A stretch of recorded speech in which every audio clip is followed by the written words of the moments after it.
Já temos a primeira frase aqui do Verdadeiro ou Falso, que é clássico serviu de alerta para o Flamengo contra o River. E antes de vocês responderem, quando a gente está falando do aspecto psicológico ali, o Jesus está respondendo sobre isso, para o time ter perdido o controle em alguns momentos, está falando também do que aconteceu com o Bruno Henrique e o Henrique durante o jogo, muita discussão. Aí quando sai do campo, o Bruno Henrique dá uma entrevista ao Premier, né, na saída de campo, aí ele fala, eu vou pegar só uma parte da resposta, porque ele fala sobre o jogo e tudo mais, e aí ele diz o seguinte: então, a gente tem que ter a cabeça no lugar. Ah, vou voltar um pouquinho antes. Ele fala assim, ó. Mas a equipe está de parabéns pelo desempenho e pela atitude. Só deixar um recadinho. Nós estamos brigando por título. Eles, eu não sei pelo que estão brigando. Então a gente tem que ter a cabeça no lugar. Porque isso aqui é o que eles queriam. Tumultuar o jogo, ficar fazendo gracinha. A gente tem que ter a cabeça no lugar. Nós estamos em outro patamar. E aí o repórter pergunta, mas vocês conseguiram ter a cabeça no lugar? Aí ele responde o seguinte: nós perdemos a cabeça um pouco, perdemos o foco do jogo, mas não da batalha. Agora é descansar, temos grandes coisas pela frente. Então, assim, o Flamengo em algum momento, se é que o Vasco fez de propósito colocar uma pilha no jogo, o Flamengo em algum momento entrou nessa pilha. Caiu nessa pilha. Caiu E nessa já armadilha. tinha acontecido contra o Bahia. E contra o São Paulo. No único jogo que o Flamengo tinha empatado antes, no Maracanã. Contra o Botafogo também. Contra o Botafogo também. O São Paulo, ele deixa o jogo, olha, um raríssimo jogo do São Paulo, que o São Paulo deixa o jogo mais duro, né? E o Flamengo, em determinado momento ali, também perde um pouco da cabeça. O Bruno Henrique, você falou do Bahia, foi com o Douglas, né? Foi com o Douglas goleiro. Né? Não, então, assim...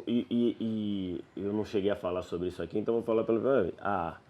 A frase do Douglas para a Aline Nastari, que ele fala para a nossa repórter no Rio de Janeiro, ela é perfeita. Ela fala, cara, se vocês entrarem na pilha do que eu estou fazendo, o time do River vai fazer muito pior. Ou, não sei se vai, mas pode fazer muito pior. E a gente tem, historicamente, quando entra nesse joguinho, os brasileiros sempre perdem. Né? Quando entra no joguinho de catimba, não sei o quê, para lá, normalmente os brasileiros perdem. Normalmente os brasileiros... Agora,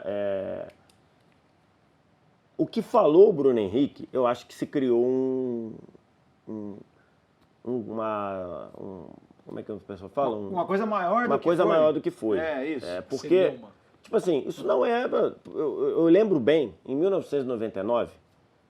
que eu sou velho, então eu já posso falar, nós tive a final do Campeonato Carioca, Flamengo e Vasco. O time do Vasco era atual campeão da Libertadores. E o Flamengo ganhou o jogo, na falta do Rodrigo Mendes. O jogo foi, né, o time do Flamengo era uma distância, se não era desse tamanho, era quase nesse nível aí. O time do Vasco era um timaço. O time do Flamengo era um time Fabaiano, Rodrigo Mendes, Fabão e tudo, e o Flamengo foi campeão. E vários jogadores do Vasco depois falaram coisa do mesmo teor. Eu adoro isso. A gente tá em outro patamar. A gente tá brigando em Libertadores, o Flamengo não tá brigando lá embaixo. Então, tipo assim, o que ele falou é uma verdade.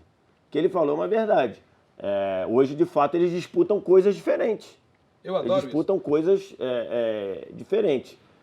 Vai ficar bravo com o primeiro que ele fez uma constatação. Eu não sei. Antes de mais nada. A única coisa da frase dele é que eu não sei se o Vasco entrou para fazer gracinha. Não, eu acho que não. Eu do estádio não me lembro do Vasco fazendo gracinha. Não. O Vasco fez o jogo. O Vasco fez um jogo sério. Eu acho que ele se referiu a algumas coisas que ele deve ter ouvido ali, provocações ali. Mas olha só, o Vasco foi pro enfrentamento. Que é do jogo. Mas se alguém percebeu, porque eu citei esse jogo contra o Vasco, citei o jogo contra o Bahia. Aí rapidinho alguém falou assim, jogo contra o São Paulo e o jogo com o Botafogo. Então ele tá falando assim, o jogo contra o São Paulo já foi mais lá atrás, mas 3 dos últimos 5 jogos do Flamengo, o time... Não, os últimos 3, pô. Os últimos 3? Botafogo, Bahia... Os últimos 3 jogos do Flamengo, a constatação de vocês aqui é que o Flamengo de alguma forma entrou na pilha. Ou de alguma maneira permitiu que o seu desempenho não fosse aquele esperado, desejado e projetado ou possível. Eu não sei se isso interferiu no desempenho, mas que o Flamengo entrou na pilha nesses 3 jogos... mas são 3 jogos que o Flamengo não fez... você falou do primeiro tempo contra o Bahia, que não foi dos melhores. O segundo tempo foi muito bom. O jogo contra o Botafogo, que não foi não foi um jogo que o Flamengo jogou aquilo que poderia. E o jogo de ontem também. Então, assim... Pode ter uma relação ou não estou dizendo que é uma coisa direta, mas há uma característica em comum nas 3 atuações abaixo da média do Flamengo muito leve. Os 11 titulares do Flamengo são jogadores de qualidade, jogadores muito técnicos. E o Flamengo não tem tantos jogadores assim dessa característica de enfrentamento. Não tem nesse time titular. O Rafinha é um caso. Né, o lateral direito do Flamengo de vez em quando encara os caras. Ele, tal, ele é o iniciador ele é o iniciador de quase todas as polêmicas que ele está envolvido. Ele Gabriel, ele Gabigol, tenta colocar um pouco a casa em Gabigol ordem. também tem. O Gabigol um pouco, mas eu vejo Os outros... muitos times mais jogadores com essa característica. E o Flamengo, para mim, me incomoda quando fica nessa situação. E aí, aqui a gente pode ter duas interpretações para essa frase do verdadeiro ou falso, que é clássico serviu de alerta para o Flamengo contra o River, a gente está falando da parte tática, da parte dinâmica do jogo, e pode ter esse componente, vou chamar de emocional, ou de intangível do ponto de vista da análise afastada, que é a nossa aqui, não estamos na cabeça dos jogadores, não somos psicólogos do time. Eu vou começar contigo, Jorge. Só para pontuar rapidinho uma coisa. A gente falou do Gabigol, para minha sensação, né? O Gabigol, todo mundo dizendo que ele achou que foi mal. Eu no campo não achei que ele foi tão mal, acho que ele finalizou mal. Eu não achei ele que ele terminou foi o jogo mal. com 2 assistências. Eu não ele achei terminou que o jogo com 2 assistências. Da raspadinha de cabeça ali pro Bruno Henrique, né? Raspadinha de cabeça e aquela acaba que o do Everton Ribeiro, ele tenta, acaba ajeitando, né? O Acaba ajeitando. Flamengo fez 4 foi esperto gols. na batida da falta ali. O Flamengo fez 4 gols, gente. Do jeito que algumas pessoas dizem, parece Mas que o então, Flamengo foi muito mal. Mas sabe qual é a questão? Do meio para frente, não. Ele foi mal do meio para trás. Eu tenho dito aqui, acho que você já viu um programa que eu falei, o estilo de jogo do Jorge Jesus é um estilo que aceita correr riscos. Sim. Porque ele vai para cima e quem vai para cima dá espaço. Vai correr risco. Sim. Ele aceita correr. Só que nunca tinha acontecido desses riscos se concretizarem. Talvez porque nem o adversário também tenha tido essa filosofia de aceitar correr riscos. Eu acho que o Vasco ontem ele ficou protegido, mas ele falou, tá bom, eu vou ter que atacar, mesmo que eu tenha que tomar um contra-ataque como eu tomei no gol do Bruno Henrique. Mas Luizinho... Qual foi o gol de contra-ataque como o Vasco tomou ontem, que o Flamengo fez recentemente, assim, de estar com muita gente na frente, com superioridade no contra-ataque? Ele estava ganhando o jogo. Entendeu? É difícil. Mas do mesmo jeito que o primeiro gol do Vasco... É rapidinho também. Não, o primeiro gol do Vasco sai com o Rodrigo Caio, sabe aonde? Dentro da área. Dentro da área. Isso aí. Que o Flamengo estava ganhando o jogo. É isso que eu estou dizendo. Ele aceita correr. O Rafinha saiu para apoiar, o Rodrigo Caio estava dentro da área e o Vasco constrói toda a jogada nas costas deles. Tanto que seria, se o passe passa, seria uma tabela Rodrigo Caio, Rafinha, Rodrigo Caio. É isso. No primeiro turno, dos 3-0 que o Flamengo tomou do Bahia, são 3 gols de transições muito rápidas, de pouquíssimos toques até a jogada do jogo direto. E aí, Jotinha? Vai lá. Luizinho, só uma coisa. O Vasco fez uma grande partida, mas eu acho que o principal ponto foi que o Vasco foi muito eficiente. Sim. Porque, repito, foram só 7 finalizações do Vasco. 4 na casinha. Em 7 finalizações, 4 gols. Esse é um aproveitamento extraordinário. Não é que o Vasco atacou pra caramba o Flamengo, não. É que o Vasco foi muito preciso. Estou lembrando de outras 2 finalizações que geraram defesa do Diego. Uma de cabeça, do Marrone, e outra no chute do Ribamar, que também vem firme. Eu não sei da sétima. Ou seja, dessas 7, pelo menos 6 foram no gol. Jorge, responda aí. Clássico serviu de alerta para o Flamengo contra o River. Em que aspecto? Em todos. Eu acho que nessa coisa do jogo falado, principalmente, porque eu acredito que numa final de Libertadores, com o componente Brasil-Argentina, com o River já observando como o Flamengo, alguns jogadores se desestabilizam um pouco com provocações em campo. Eu acho que isso estará presente e acho que o Flamengo já precisa estar vacinado, caso isso ocorra na decisão, acho bem provável. E em aspectos táticos, assim, a gente viu nesse jogo com o Vasco, a gente viu no jogo com o Santos, que você estava falando aqui, poxa, poucos adversários aceitaram correr riscos contra o Flamengo e conseguiram incomodar. O Santos conseguiu no Maracanã, no mesmo Maracanã onde o Vasco ontem conseguiu fazer o que fez. Então, já está claro que o caminho é tentar agredir, o caminho é sufocar as laterais do Flamengo, o River está observando isso, e o Flamengo, nas vezes em que sofreu com esse tipo de situação, teve dificuldades para lidar. Então, eu acho que é muito verdadeiro. O Flamengo tem vários alertas aí, vários sinais de alerta para estar atento para o dia 23. Eu fui buscar aqui as estatísticas do SofaScore, finalizações, 9 do Vasco. 6 foram no gol. As 6 que a gente... Uma para fora e 2 foram bloqueadas, né? Alguém bateu no perna de alguém no meio do caminho. Do Flamengo, 11 finalizações. 4 no gol. Só os 4 que foram no gol entraram. Não teve defesa, então. O Fernando Miguel não fez defesa. As 4 bolas que foram no gol erraram, 6 para fora e 1 travado.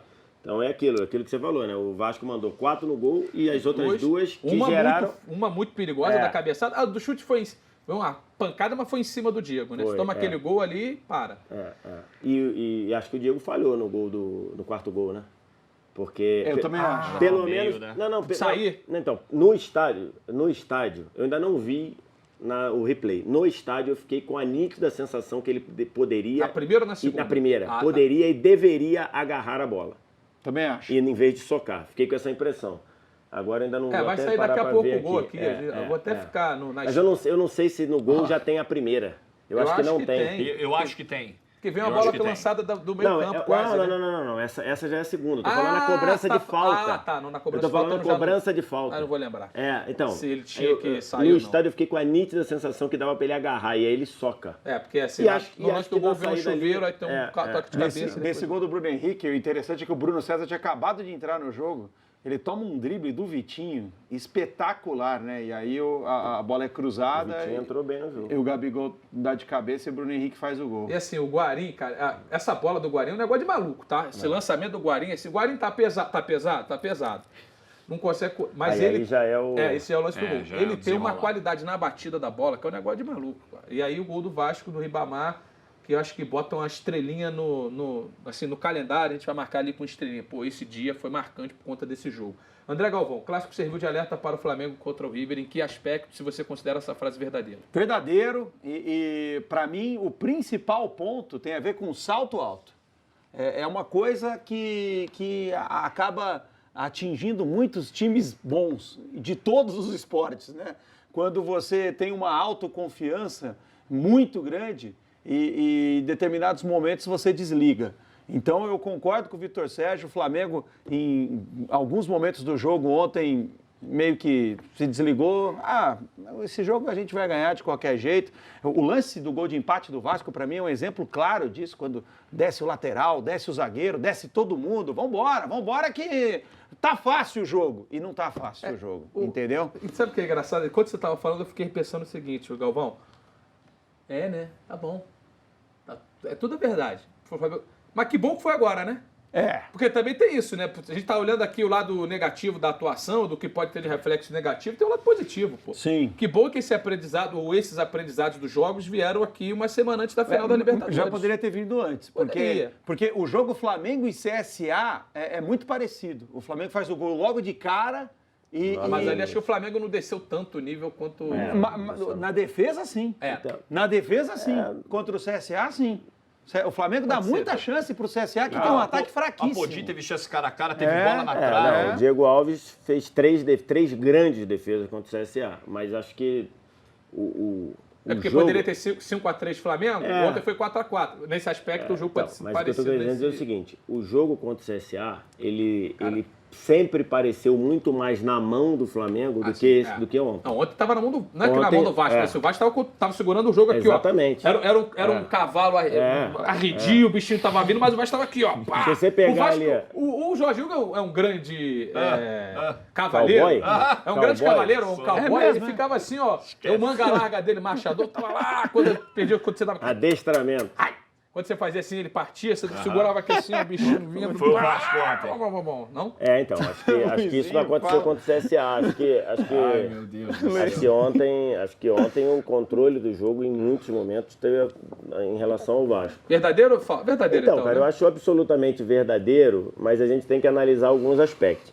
Se a gente considera verdade que o Flamengo que o jogo contra o River está influenciando nesse jogo, né?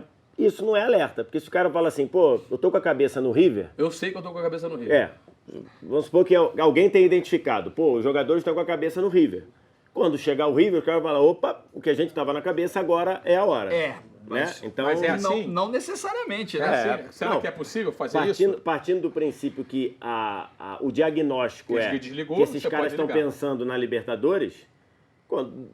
Que aí é dúbio, né? Você dizer que as duas coisas vão ser problema, né? Sim. Ele fica pensando na Libertadores, joga mal no Brasileiro, chega na Libertadores, ele não consegue jogar porque é a Libertadores. Então, mas eu acho que eu acho o seguinte, o Jesus ele implementou nesse Flamengo 2019 o hábito de jogar sempre no máximo e no limite todos os jogos.